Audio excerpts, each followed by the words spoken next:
Esse é um livro bastante interessante para leitores comuns, assim que nem nós, que não estamos habituados tanto a ler clássicos e que a gente fica receoso em começar um autor tão famoso como Dostoiévski. Além de ser fininho, e isso interfere bastante quando a gente pensa, quando a gente não tem o hábito de ler escritores assim renomados, ainda mais com esse nome, Dostoiévski. Uma época da minha vida, quando falava assim Tolstói, Dostoiévski, Hemingway, William Faulkner, eu ficava com medo. Eu dizia assim, não, isso aí é livro que eu não vou entender.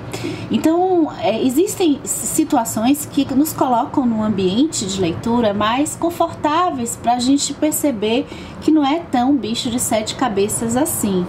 É o Noites Brancas, do Dostoiévski. Essa história gostosinha que, inclusive, eu tenho feito meio que uma pesquisa, não é pesquisa, mas eu tenho perguntado para algumas pessoas que têm curiosidade de ler o Dostoiévski ou Tolstói, literatura russa, que tem esse medo, às vezes, e fala assim, é um livro mais tranquilo que eu achei do escritor, foi um livro que eu não tive dificuldade do escritor. Sem contar que o Noites Brancas, ele tem, eu acho, que uma similaridade com escritores que eu acho que a gente já foi obrigado a ler na escola por causa de um certo romantismo, uma idealização que tem aqui do nosso protagonista. A primeira coisa maravilhosa de Noites Brancas é o início já da trama, posso dizer assim, que a gente já vai ter uma ideia da cidade de São Petersburgo,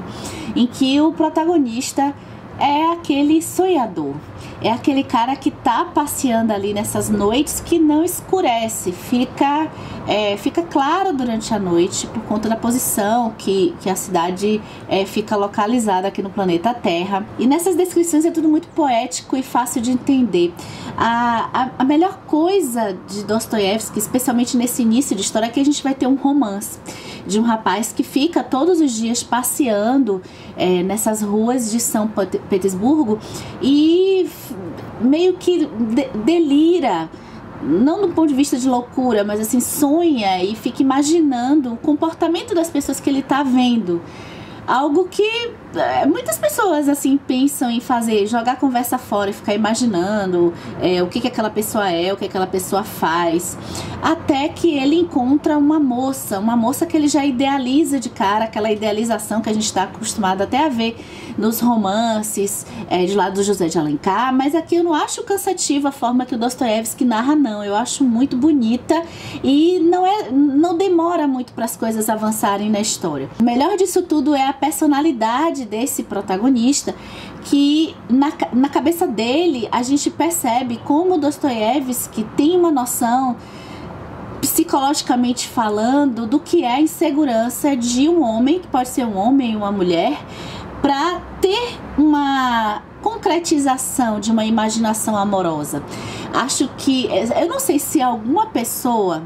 pode dizer, se for você, bota aqui nos comentários que eu quero te conhecer, assim, que nunca teve uma insegurança amorosa. Nunca teve uma insegurança de chegar no cara ou na menina e que você gosta, que você tem uma atração de certa forma e concretizar aquilo ali, até porque muito do que a gente às vezes fica imaginando, não sei se dá tempo de imaginar tanto, mas dependendo da personalidade, a gente imagina muitas coisas e fica até receoso que aquilo que a gente tá meio que imaginando não se concretize. Essa insegurança, independente de imaginar ou não, de ser meio platônico ou não, a relação aqui de interesse, de atração, é uma insegurança brilhantemente descrita pelo Dostoiévski. Eu acho que eu nunca li um livro que tivesse uma descrição, forma de contar sentimentos tão precisa do que é a sensação que a gente tem quando a gente tem uma insegurança de chegar e de conversar com alguém que a gente tá atraído. Então essa é a história principal, é esse rapaz que vai chegar lá pra moça, pra conhecer essa moça, e a gente vai conhecer a moça, o passado da moça. O nome dela é Nastchenka, e ela vai também abrir um pouco, né, a vida dela e conhecer esse nosso herói aqui. E outra coisa bacana são as reviravoltas que a história também tem. Acho que muita muito receio que às vezes a gente tem como leitor comum é que os livros, esses clássicos, fiquem muito nessa coisa meio de fluxo de consciência somente, ou devaneios e descrições, e não tem assim uma coisa de enredo, de coisas acontecendo. E aqui tem coisas acontecendo que torna a leitura um pouco bem ágil também. E para terminar, outro ponto que eu percebi foi existe essa coisa, pelo título Noites Brancas, né, mas existe essa coisa, uma necessidade de colocar o ambiente de forma muito palpável pra gente visualizar, assim, eu não tenho muita facilidade de visualizar os ambientes, mas o Dostoiévski, ele tá colocando tudo muito bonito, tudo muito poético em volta, mas existe um clima de expectativa e desilusão, na medida de que o sonho nunca é a realidade. E aí, todos esses aspectos que eu falei aqui fazem do Noites Brancas ser um romance que eu amei ter lido. Eu não sei se eu gosto mais desse ou do duplo, porque o duplo tem um significado, assim, pra mim muito forte, mas eu acho que de longe, Noites Brancas, assim, eu li 3 livros do Dostoiévski, somente eu li O Pequeno Herói, eu li os contos também, mas assim, eu li O Pequeno Herói, eu li o duplo e esse foi o meu terceiro Dostoiévski.